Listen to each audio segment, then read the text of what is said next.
नमस्कार, स्वागत है आपका हॉर्नबिल टीवी में और मैं हूं आपके साथ शिखा सकलानी। बुलेटिन की शुरुआत करते हैं खबरों के साथ। केंद्रीय कृषि कल्याण राज्य मंत्री भागीरथ चौधरी ने भगवान बद्री विशाल के दर्शन किए। बीकेटीसी उपाध्यक्ष ऋषि प्रसाद सती ने केंद्रीय मंत्री का स्वागत किया। केंद्रीय कृषि कल्याण राज्य मंत्री भागीरथ चौधरी पारिवारिक जनों के साथ श्री बद्रीनाथ धाम पहुंचे थे। बीकेटीसी मीडिया प्रभारी डॉक्टर हरीश गौड़ ने बताया कि केंद्रीय कृषि कल्याण राज्य मंत्री ने बीकेटीसी द्वारा की गई यात्रा व्यवस्थाओं की सराहना की।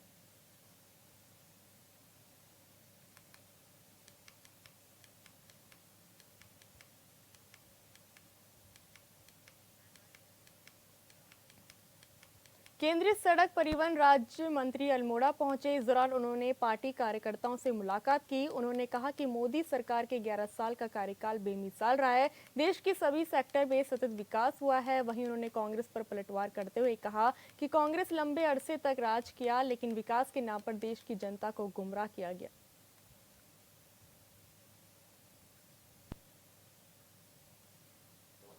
देखिए, एक बात तो क्लियर है, पूरे देश के लोग जानते हैं और देश के 140 करोड़ लोग भी जानते हैं, क्योंकि इन्हीं 140 करोड़ लोगों को ही पता है कि किन किन समय में कैसे कैसे जो जो समस्याएं लोगों की थी, उन सभी समस्याओं का समाधान किसी सरकार ने किया है तो नरेंद्र भाई मोदी जी की सरकार ने किया है। और गरीब से लेकर के किसानों तक सबकी चिंता करना नरेंद्र भाई मोदी जी के ये विकास योजनाओं से लोग आच्छादित हैं, लोग खुश हैं।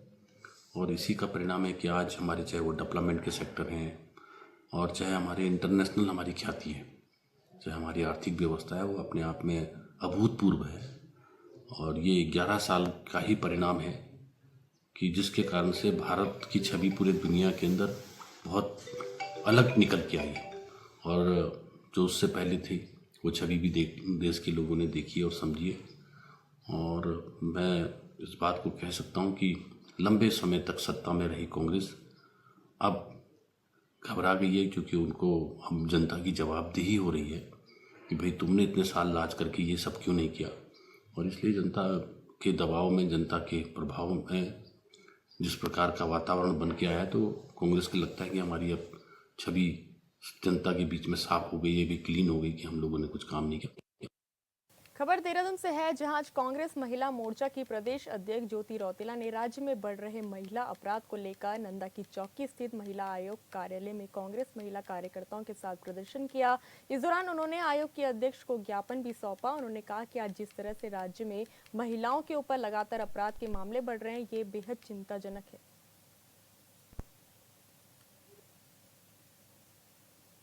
देखिए, लगातार उत्तराखंड में जिस तरीके से महिलाओं के ऊपर अत्याचार, बलात्कार, दुराचार, उत्पीड़न की घटनाएं बढ़ती जा रही हैं और जिसमें महिला आयोग, बाल आयोग बिल्कुल चुप्पी साधे हुए हैं, उसके अगेंस्ट ये प्रदर्शन था। क्योंकि आपने देखा होगा कि अगर कोई धर्म विशेष का कोई केस होता है तो महिला आयोग भी पहुंच जाती है, बजरंगी दल, करणी सेना सब जगह पहुंच जाते हैं। लेकिन अगर भाजपा के लोग इन्वॉल्व हैं, जैसे कि आपने देखा होगा हरिद्वार में भाजपा की पूर्व जिलाध्यक्ष अनामिका शर्मा ने इस समाज को कलंकित करने वाला काम किया। उन्होंने अपनी 13 साल की बेटी को शराब पिलाकर अपने दोस्तों को सौंप दिया। उनके साथ बलात्कार और दुराचार की घटना हुई। हरिद्वार में एक 4 साल की बच्ची के साथ बलात्कार की और उनकी हत्या हुई है। लेकिन उसमें महिला आयोग, बाल आयोग पूरी तरीके से चुप है। 3 दिन पहले राष्ट्रीय अध्यक्ष महिला आयोग की आई हुई थी और वो भी इस पर कोई भी एक शब्द नहीं बोली। वो गई, प्रशासन से मिली, लेकिन उन्होंने पीड़ित बच्ची से मिलने की कोशिश तक नहीं करी। इसके खिलाफ हम लोगों ने आज धरना प्रदर्शन करा। हमने बोला कि आप संवैधानिक पद पे हैं, बैठे हुए हैं, आप सरकार के पपेट बन के मत रहिए। आप जैसे सरकार चाह रही है वैसे मत करिए।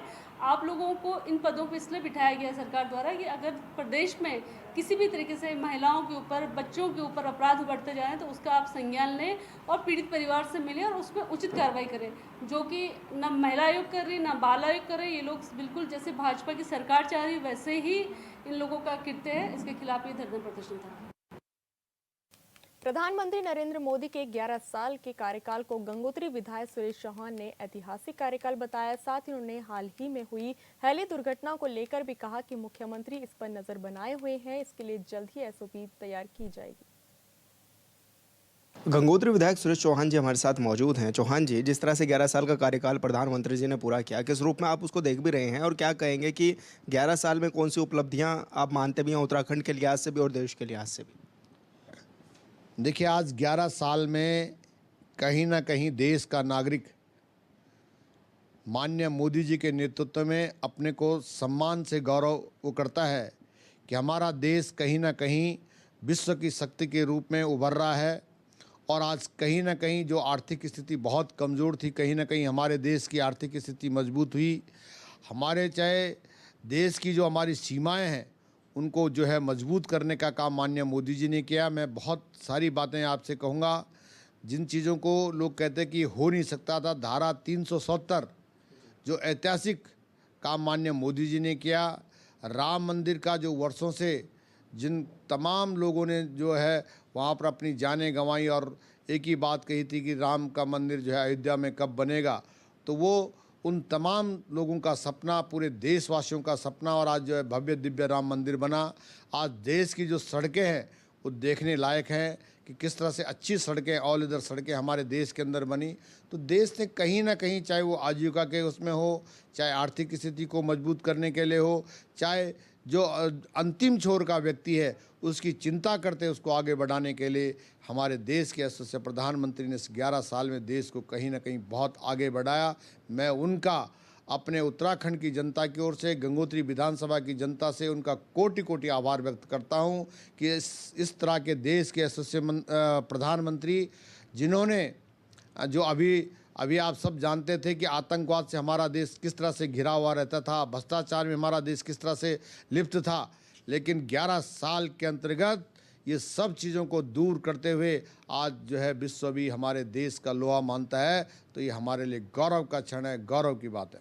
बस एक ये सवाल मेरा ये भी है कि जिस तरह से हेली सेवाएं चल रही हैं, चार धाम यात्रा के दर्शन भी करा रही हैं लोगों को, लेकिन दुर्घटनाओं का ग्राफ भी बढ़ता जा रहा है, इसको आप किस रूप में देख रहे हैं और क्या इसके लिए पॉलिसी लेकर के आ रहे हैं? देखिए, हमारे प्रदेश के यशस्वी मुख्यमंत्री माननीय धामी जी लगातार सजग रहते हैं और वास्तव में जो लगातार जो अभी एक दो घटनाएं जो हमारे अभी जो कल अभी परसों जो हमारी केदारनाथ में जो घटना हुई, बड़ी दुखद घटना है, लेकिन वास्तव में इस ओर ध्यान देने की ज़रूरत है। हमारी सरकार इसके लिए बाकायदा जो है ध्यान दे रही है और माननीय जो हमारे मुख्यमंत्री जी हैं वो लगातार सोच रहे हैं कि कैसे इन घटनाओं पर रोक लगाई जा सके, क्योंकि उत्तराखंड में अचानक आसमान ख़राब हो जाता है तो उसके लिए क्या पॉलिसी बनाई जाए। और इसके लिए मुझे पूरा विश्वास है कि इसके लिए बहुत अच्छी पॉलिसी बनेगी ताकि भविष्य में इस तरह की दुर्घटनाएं ना हों। धन्यवाद सर। हॉर्नबिल टीवी से बातचीत करने के लिए सुरेश चौहान जी हमारे साथ मौजूद थे, जो कि प्रधानमंत्री के कार्यकाल को भी बता रहे थे कि ऐतिहासिक कार्य किया और साथ ही ये भी बता रहे थे कि हेली सेवाओं को लेकर भी जल्दी नियमावली तैयार की जाएगी। हॉर्नबिल टीवी के लिए देहरादून से विशाल गर्ग। राष्ट्रीय स्वास्थ्य मिशन के कार्यों का संचालन कर रहे कर्मचारी वेतन के लिए तरस रहे हैं। उन्हें बीते दिनों से वेतन नहीं मिला। बिना वेतन काम कर रहे कर्मचारियों ने विरोध जताते हुए सीएमओ को ज्ञापन सौंपा है और मांगे नहीं मानने पर उग्र आंदोलन की चेतावनी दी है।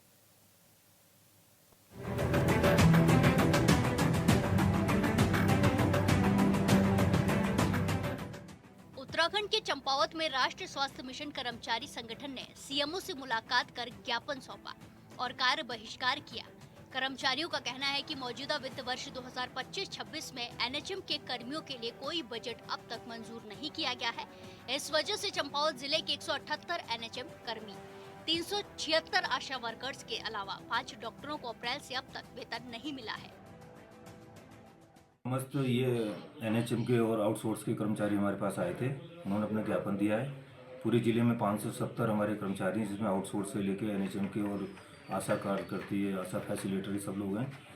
और अभी ये 2.5 महीने हो गए तब से सैलरी नहीं मिली। तो ये महीना तो अगले में जाएगा, लेकिन 2 महीने की सैलरी नहीं मिली है। 5 डॉक्टर भी कोड बीपीसी हमारे पास हैं, तो दिक्कत हो रही है। अभी मैंने सभी के सामने हमारे जो मिशन डायरेक्टर हैं श्रीमती स्वाति भदौरिया मैम से बात की मैंने अभी फ़ोन पे। उन्होंने आश्वासन दिया है कि थोड़ा सा कुछ बीच में गैप हो गया था, लेकिन आज शाम तक या कल तक पैसा रिलीज़ हो जाएगा और सैलरी इनके अकाउंट में आ जाएगी। तो मैं कह सकता हूँ कि एक दिन या 2 दिन में सैलरी आ जाएगी। और मैंने और भी अगर कहीं बात करनी होगी तो मैं बात करूँगा, लेकिन ये चीज़ को सॉर्ट आउट करूँगा। ठीक, थैंक यू। वेतन न मिलने से कर्मियों को रोजमर्रा के पारिवारिक खर्चों के लिए दिक्कत उठानी पड़ रही है। इस संबंध में सभी कर्मचारियों ने मुख्य चिकित्साधिकारी को ज्ञापन सौंपकर जल्द समाधान की मांग उठाई है। जिले में एनएचएम के जरिए जननी सुरक्षा योजना, बाल स्वास्थ्य कार्यक्रम, आयुष्मान योजना, टीकाकरण सहित कई महत्वपूर्ण राष्ट्रीय स्वास्थ्य के कार्यक्रम संचालित होते हैं। अप्रैल माह से अभी किसी भी एनएचएम कार्मिक को वेतन की भुगतान नहीं हो पाया है, जिसमें हमारे यूपीडीपी के तहत कार्यरत विशेषज्ञ चिकित्सक भी हैं और अभी वर्तमान में प्रक्रियाधीन है, जिसमें अभी आज हमारे सभी कार्मिकों के द्वारा सीएमओ साहब के माध्यम से सूचना राज्य स्तर को भी भेजने का प्रयास किया गया है और वहाँ से भी आश्वासन प्राप्त हुआ है कि शीघ्र ही वही बजट का भुगतान हो जाएगा। लेकिन अभी चूँकि काफ़ी अधिक समय हो चुका है और ये अभी समय होता है कि सभी के बच्चों का एडमिशन आदि सभी के शैक्षणिक नए सत्र शुरू हो रहे होते हैं, तो उन सब वजह से भी दिक्कतें काफ़ी जगह पर आ रही हैं, जिनके सभी लोग परिवार के साथ हैं अपने और काफ़ी उनको घर चलाने संबंधी दिक्कतों का सामना करना पड़ रहा है। तो उम्मीद है कि शीघ्र ही हमें बजट प्राप्ति होगी। किया जाएगा। देखिए, आज हम सभी कार्मिकों के द्वारा एक सूचना तो दी गई है, क्योंकि सभी कार्मिकों का बार बार अभी काफ़ी दिनों से ये समस्या का सामना करने की वजह से काफ़ी परेशान हो चुके हैं और उसके पश्चात इसको फिर हम कल से काला फीता बांध कर 17 तारीख से कार्य करने का विचार बना रहे हैं और 18 तारीख से नहीं तो मजबूरी में शायद सभी लोग कार्य को छोड़ने पर विवश होंगे, ताकि शीघ्र ही हमें बजट की प्राप्ति हो सके। उम्मीद है कि हमें ऐसा करना नहीं पड़ेगा, शीघ्र ही हमें भुगतान हो जाएगा। कर्मचारियों को वेतन नहीं मिलने से कर्मियों को अब आगे कार्य करने में काफी दिक्कतें आ रही हैं। इस दौरान ज्ञापन देने वालों में डीपीएम गौरव पांडे, संजय पांडे, दिनेश तवाल, प्रवीण भट्ट, अशोक जोशी, दीपक पनेरू, ममता मिश्रा, अनीता भट्ट, संजय बोरा, प्रदीप कार्की, जगदीश जोशी, मोहित मुरारी, चंद्रमोहन, रवि भट्ट, शिव प्रसाद उपाध्याय, संगीता जोशी सहित अन्य लोग मौजूद रहे। Bureau report, Hornbill TV.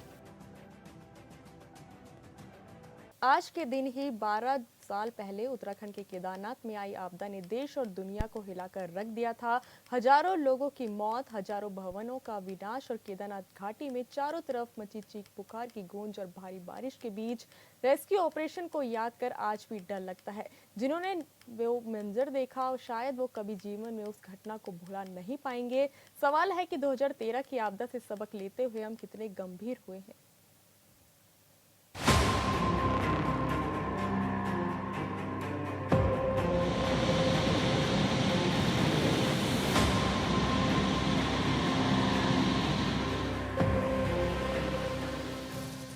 आज से ठीक 12 साल पहले साल 2013 में उत्तराखंड के केदारनाथ में भयंकर विनाशकारी आपदा आई थी। इस आपदा में केदार घाटी के अनेकों गांव के साथ ही देश विदेश से आए तीर्थ यात्रियों ने जान गंवाई थी। आज भी केदार घाटी में साल 2013 की आपदा के जख्म हरे हैं। भले ही इतने सालों में केदारनाथ में नए निर्माण कार्य हो गए हों, मगर जिन जगहों पर ये काम हुआ है वो आज भी आपदा की याद दिलाते हैं।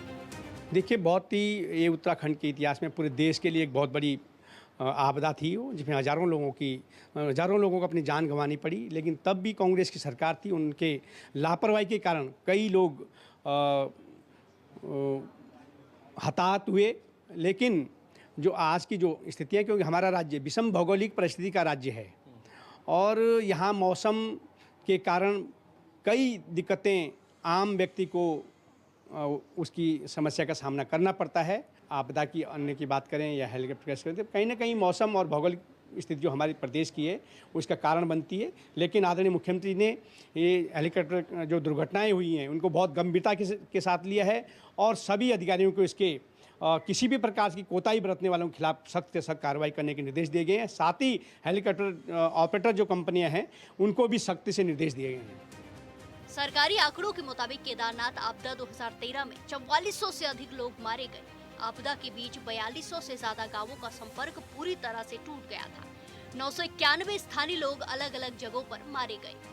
केदारनाथ आपदा के चलते 1300 हेक्टेयर भूमि बाढ़ में बही।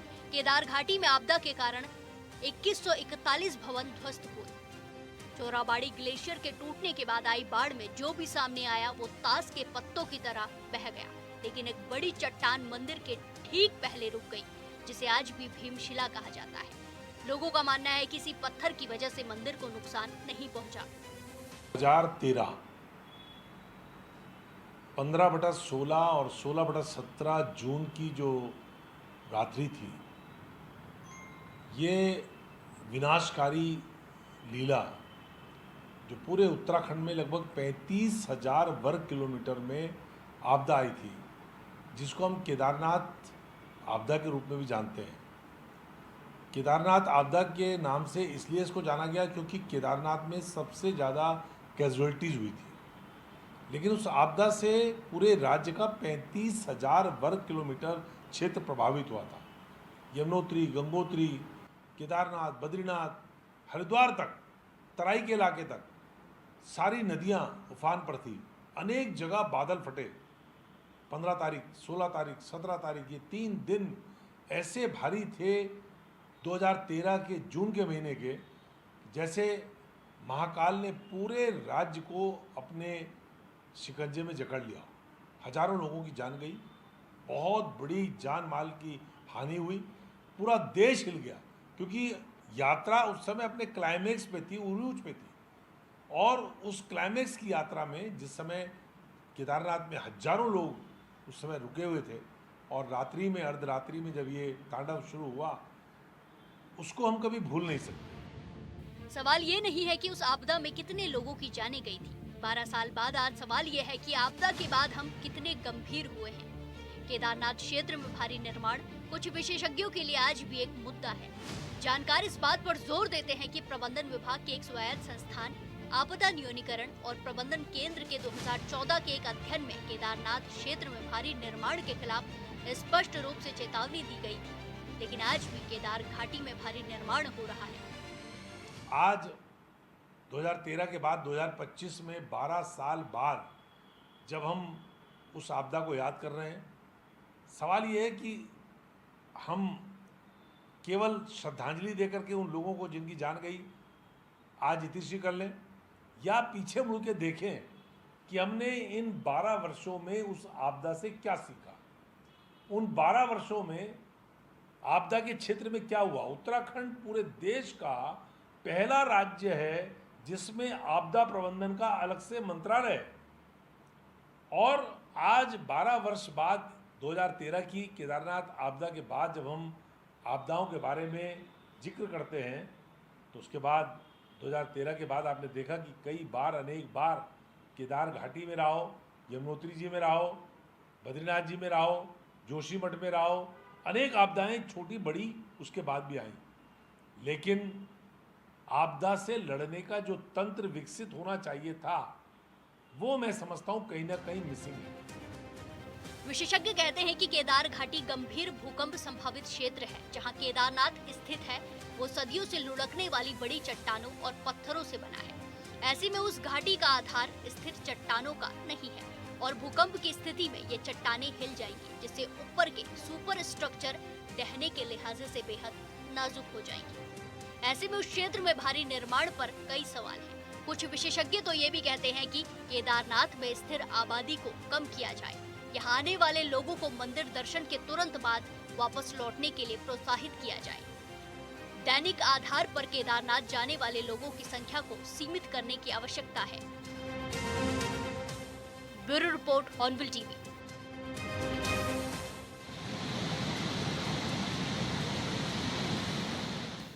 देवभूमि उत्तराखंड में रविवार से ही मौसम बदला हुआ है। रविवार को देहरादून सहित कई जिलों में हुई बारिश के बाद पहाड़ से डराने वाली तस्वीरें भी सामने आई और इन सब के बीच मौसम विभाग ने भारी बारिश का अलर्ट जारी किया है, जिसे लेकर विभाग गंभीर हो गया है।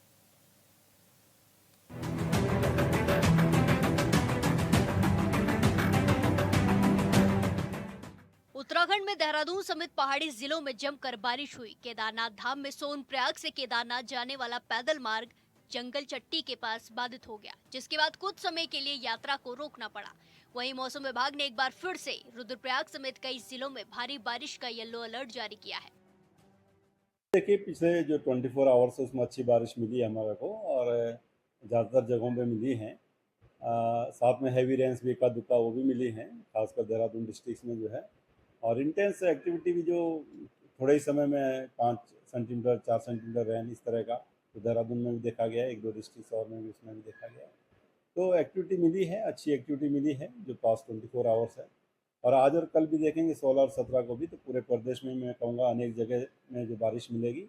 एक दो डिस्ट्रिक्ट आप कह सकते हैं जिनमें ज़्यादातर जगहों में रहेगी, जैसे उत्तरकाशी है या रुद्रप्रयाग है, इसी तरह बागेश्वर है। और जगह मैं समझता हूँ कि अनेक जगहों तक में रहेगी, पर इन 3 डिस्ट्रिक्ट में कहूँगा कि ज़्यादातर जगहों में बारिश रहने वाली है। साथ में वार्निंग की बात करें तो येलो में हमने रखा है स्टेटस वार्निंग का, और उसमें जो हैवी रेन है उसमें उत्तरकाशी, रुद्रप्रयाग, बागेश्वर और नैनीताल के लिए वो रखा गया है। बाकी जगह हल्की से मध्यम बारिश होंगी, और इसके साथ साथ जो इंटेंस स्पेल है इक्का दुक्का वो जो है बिल्कुल आपको देखने को मिलेगी हिल्स में खासकर जो है। तो इंटेंस स्पेल में यही है, जैसे मैंने बोला है कि इंटेंस है या वेरी इंटेंस स्पेल है, तो उसमें 2 सेंटीमीटर से लेके 5 सेंटीमीटर के अंदर जो है वो बारिश की एक्टिविटी वैसी मिल सकती है कि विद इन आवर जो ऐसी एक्टिविटी मिले। तो पहाड़ों में इससे कहीं ना कहीं गाढ़ गदेरे में एकदम उफान पे आ जाना, या फिर जो है कहीं छोटा मोटा लैंडस्लाइड वगैरह इस तरह की चीज़ें फिर देखने को मिल जाती है। देहरादून मौसम विज्ञान केंद्र के निदेशक विक्रम सिंह ने जानकारी देते हुए बताया कि उत्तराखंड के कई जिलों में 16 और 17 को बारिश का अलर्ट जारी किया गया है, लेकिन खास तौर पर रुद्रप्रयाग, बागेश्वर, उत्तरकाशी, नैनीताल में भारी बारिश रहेगी। मौसम निदेशक ने कहा कि उत्तराखंड में भारी बारिश का येलो अलर्ट है, जिससे कई जगहों पर भूस्खलन होने की संभावनाएं हैं।